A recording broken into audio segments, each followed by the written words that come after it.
საბამო მშვიდობისა ძვირფასო რადიო მსმენელებო და ტელემაყურებლებო. დღეს ამ თუთას მზე კაშკაშა დანათებს, უკვე ჩნდება თქვენი საყვარელი ხილ, კენკროვანი და კარტოფილის მცენარეების პირველი ყლორტები. მიწიდან გამოჩნდნენ, რაც ნიშნავს, რომ დგება ხანგრძლივი ბაღისა და ველის სამუშაოების დრო და შესაბამისად დიდხანს მოგიწევთ დახრილ მდგომარეობაში ყოფნა. დახრილ მდგომარეობაში თქვენ გელით მრავალი დახრა. ეს რა თქმა უნდა უმეტესობას თქვენგანს ზურგის ტკივილს გამოიწვევს. უნდა დაგიცვათ ამისგან. ეს ჩემი ვალია, არა უბრალოდ უნდა, რა თქმა უნდა, ვალდებული ვარ. ამიტომ დღეს, მეგობრებო, ჩვენ ვისწავლით, როგორ დავიხაროთ ისე, რომ არა მხოლოდ მივიღოთ შედეგი ამ დახრებიდან, სრული ტომრის სახით, თქვენი საყვარელი კარტოფილის, ან სხვა მაგალითად ხურთკმელით და მარცვით. არამედ ასევე იმისთვისაც, რომ ეს თქვენთვის სასარგებლო იყოს. აი წარმოიდგინეთ, რომ აგროვებთ კოლორადოს ხოჭოს და ამავდროულად ავარჯიშებთ თქვენს ზურგს, აძლიერებთ მას. და ამის შემდეგ აღარ მოგიწევთ რამდენიმე დღე უსულოდ ცოლა და ისევ გონზე მოსვლა. მომდევნო შაბათ-კვირამდე, შემდეგ აგარაკზე წასვლამდე.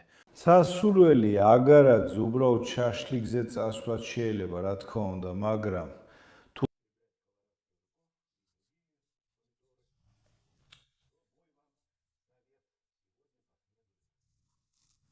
სასარგებლო.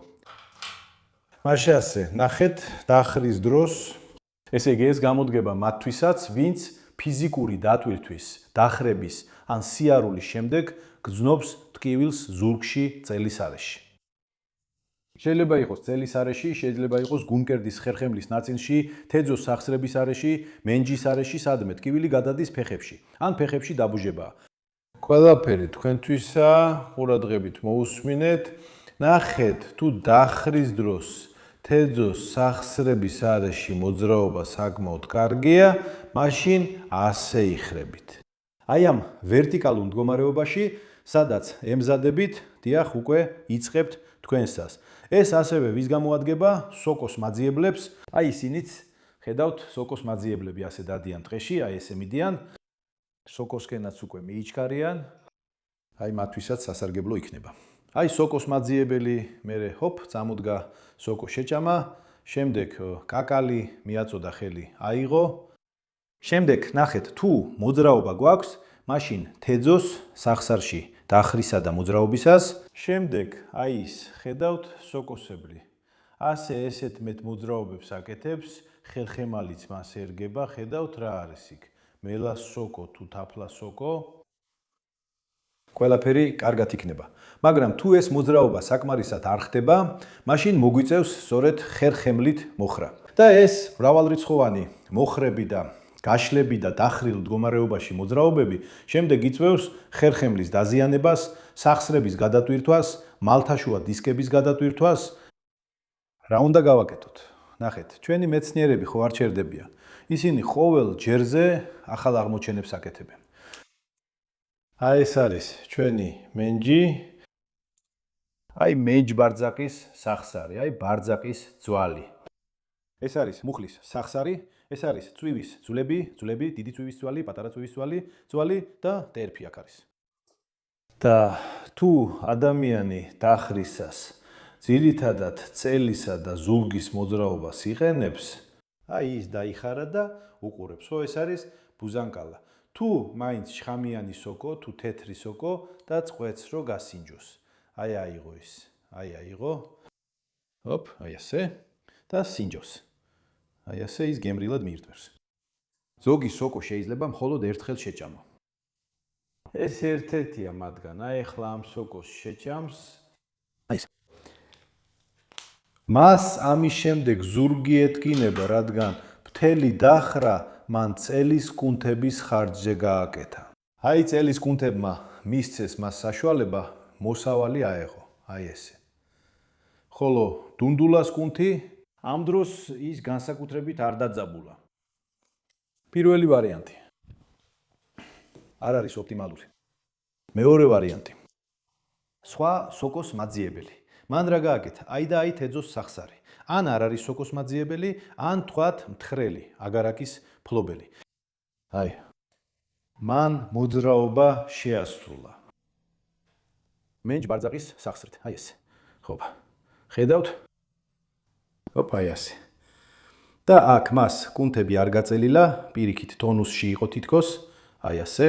და აქ ის აი რას იჭერს. ფოცხი. ძარცვას. გამოდის რომ მძარცველია. და თან იღიმის კიდეც. და მზე, რა თქმა უნდა. ის შავი არ არის, ის ხვითელია. ანათებს. მზის ქარიშხალს იწვევს. მერე თავი გეთკინება. მას არ ეთკინება, პანამა დაიხურა.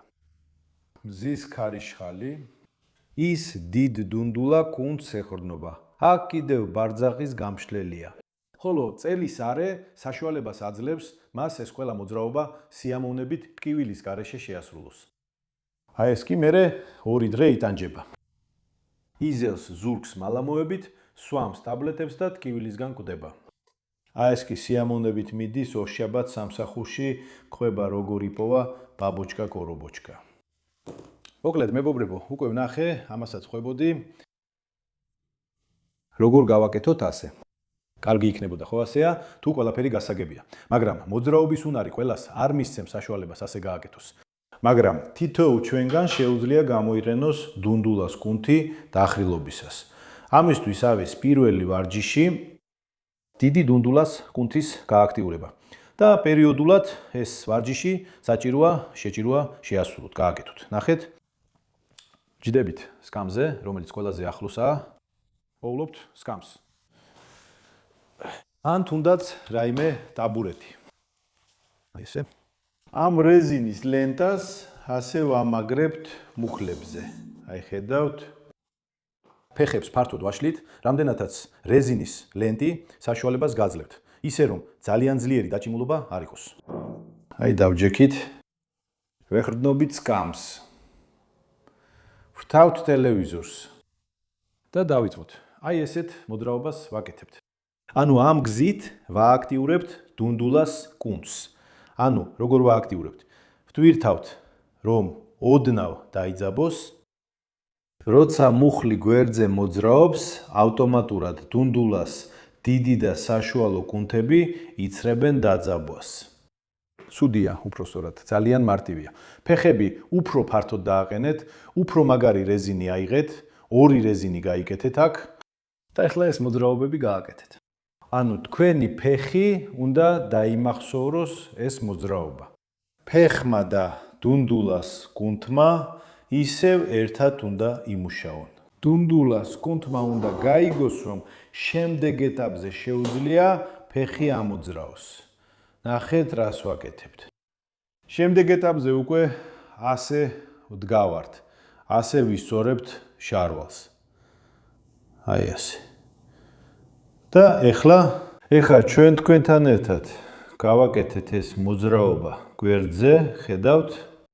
ჩვენმა ფეხმა ეს მოძრაობა დაიმახსოვრა, ასევე დუნდულმაც დაიმახსოვრა, შეიძლება დგომითაც გაიმეოროთ, მაგრამ ეს ცოტა უფრო რთული იქნება. ანუ რომ ეს იგივე მოძრაობა დგომით გააკეთოთ, ზოგისთვის უფრო ადვილი იქნება, თუ ამ რეზინს მუხლზე ზემოთ დაიმაგრებთ. ზოგისთვის კი მუხლის ქვემოთ. და სადეთ ასევე ფეხები ოდნავ მოიხაროთ ასე. და გვერდზე ოდნავ გაშალეთ, ხედავთ? ანუ მოხრილი ფეხები თუნდაც დგომით შეგიძლიათ ესეთი მოძრაობები გააკეთოთ. აქეთ იქით, აქეთ იქით. აი. აი ეს. 1, 2, 1, 2. აი, ხედავთ? და ეხლა დახრის მომენტში, აი თქვენ იხრებით და საჭიროა ცოტა მუხლები მოიხაროთ, რეზინი გააწიოთ. ხედავთ? 1, აი ეს მოძრაობა გააკეთეთ. ერთად. აი ეს. 1.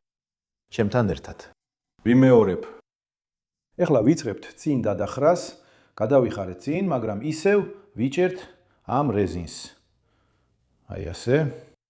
და ისევ დავდექით, ისევ ვიჭერთ ამ რეზინს, ისევ გადავიხარეთ, დავდექით. ბოლომდე გადახრა არ არის საჭირო. ეხლა ნახეთ რომ ეს მოძრაობა უпростоრად გამოვიდეს, მივუახლოვდით ზუსტად ასე რეზინით მიდიხართ, ნუ შეგეცხვებათ გამლელების, მივუახლოვდით კედელს. დაშორება, აი ესე, არ უნდა იყოს მეტი, ვიდრე ფეხის სიგრძეა კედლამდე. დაახლოებით ფეხის სიგრძე, მაგრამ ეს დამოკიდებულია თქვენს დუნდულებზე, რამდენად შორს უნდა დადგეთ. ეხლა დუნდულს სადებთ კედელზე. აი ეს. ამას გამო ფეხები ოდნავ მოიხრება. ეხლა მუხლები გაშალეთ და აქედან წინ გადაიხარეთ. გადაიხარეთ, მუხლები ასე გაშლილ მდგომარეობაში გეჭიროთ, ისევ წამოდექით. კიდევ ერთხელ გადაიხარეთ, წამოდექით. გადაიხარეთ, წამოდექით. მთელი ამ დროის განმავლობაში მუხლები დატვირთვაშია და გვერდზე მიდის. თუ კარგად არ გამოგდით, ცოტა დაბლა სცადეთ, შეიძლება დაბლა უკეთ გამოგივიდეთ. ისევ წინ, უკან გააკეთეთ. წინ, უკან. წელის ოდნავ მოხრა შეიძლება არაფერია საშიში. თუ ძალიან იხრება, სცადეთ ფეხები უფრო შორს დააყენოთ, კვლავ გაშალეთ, წინ გადაიხარეთ. ამ მდგომარეობაში ცოტა ხანს დარჩით. აქ წელის არეც სწორად დაიტვირთება და დუნდულას კუნთიც ტონუსში იქნება, დაიჭერს მას. ეს არის პირველი ვარჯიში, რამდენიმე მისვლა, რამდენიმე გამეორება. მეორე, ერთ ფეხს უკან ვდგამთ, მეორეს წინ. ისევ დუნდულას კედელზე ვაყენებთ და იგივე მოქმედებას ვაკეთებთ.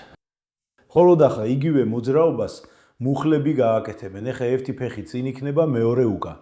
ვიხრებით აქეთ წინ, გადაიხარეთ, დაბრუნდით, გადაიხარეთ, დაბრუნდით. ამ დროს რეზინი დაჭიმული უნდა გქონდეთ ერთი მხრიდანაც და მეორე მხრიდანაც. დადექით დუნდული მიადეთ კედელს, გაწელეთ და წინ გადაიხარეთ. წინ ვიხრებით, როცა ერთი ფეხი წინ გაქვთ. წინ იხრებით არა აქ, ცენტრში, არამედ უფრო ახლოს ამ ფეხთან. და ასე რეზინი დაიჭიმა. აი აქ გადაიხარეთ ამ ვარჯიშის დროს. ეს არის ვარჯიშების პირველი ეტაპი. მეორე. ვიღებთ კიდევ ერთ რეზინს, ვამაგრებთ მას ზემოთ. დგებით ამავე პოზიციაში. როგორც კედელთან ვაკეთებდით, როცა ფეხები ერთ ხაზზე ქონდა, ვიღებთ რეზინს და ასე ახლოს ვიჭერთ სხეულთან. ფეხის ხარეს გავწიეთ, რეზინი გავწელეთ, ეხლა წინ ვიხრებით. წინ გადავიხარეთ და რეზინი შესაბამისად ასე დაიჭიმა. ხედავთ, აი გადავიხარეთ. და ნელა ბრუნდებით უკან. კიდევ ერთხელ გადავიხარეთ. თუ რეზინი კარგად არ იჭიმება, შეგიძლიათ ხელებიც ოდნავ გაასწორდ. 1 და ისევ გასწორდით. 1. კარგი, 2 სწორია, 1 სწორია, 2. აი ესე. მერე მეორე ფეხი წინ წაიწიეთ და იგივე. იგივე გააკეთეთ. შეიძლება ასე, შეიძლება ასე. თავარია რომ ეს წინააღმდეგობა გაჩნდეს. მერე კედლიდან ცოტა მოშორდით. იგივე, რომ მეტი წინააღმდეგობა იყოს, წინ გადაიხარეთ. ანუ შეგიძლიათ კედელთან ახლოს დადგეთ, მერე ცოტა მოშორდეთ. ნახეთ, როგორც თქვენთვის მოსახერხებელია. ამ მდგომარეობაში შეგიძლიათ შემდეგ ცოტა დაბლა, კიდევ უფრო დაბლა, ეს დახრები გაივარჯიშოთ. ამ მომენტში რა ხდება? ამ მომენტში, როცა ეს რეზინიც ზემოთ არის, ისიც დაჭიმულია. აი აქ, შიგნით, წითელი ფერი ხო საჭიროა. ეს შიგნითაა. აი ეს თეძოწელის კუნთიც იწყებს მუშაობას. მას დიდი მნიშვნელობა აქვს წელის სტაბილიზაციაში, აი ასე. მეგობრებო, ეხლა მას შემდეგ რაც ეს ვარჯიშები გააკეთეთ, რა თქმა უნდა, ვარჯიშებამდე უნდა შეგემოწმებინათ, როგორ იხრებოდით წინ. ამიტომ ჩავთვალოთ, რომ შეამოწმეთ, ეხლა შეადარეთ, სადეთ იგივე დახრა გააკეთოთ, სადეთ სოკოები და კენკრა მოკრიფოთ და ნახეთ, რამდენად უფრო მოსახერხებელია ეს. ასე რომ, მეგობრებო, ეხლა თქვენი დუნდულა, კუნთები და ზურგი მზადაა ბაღისა და კენკრის სამუშაოებისთვის. თქვენი საზეიმო, აღფრთოვანებული კომენტარები. გთხოვთ კომენტარებში აღწერეთ თქვენი შთაბეჭდილებები. მრავალი სავარჯიშოც ასევე აღწერაში მოცემულ მულზე. 2 დღის განმავლობაში ხელმისაწვდომია ყველასთვის, ვინც მომდევნო 5 წუთის განმავლობაში მოასწრებს აღწერაში მულის ნახვას.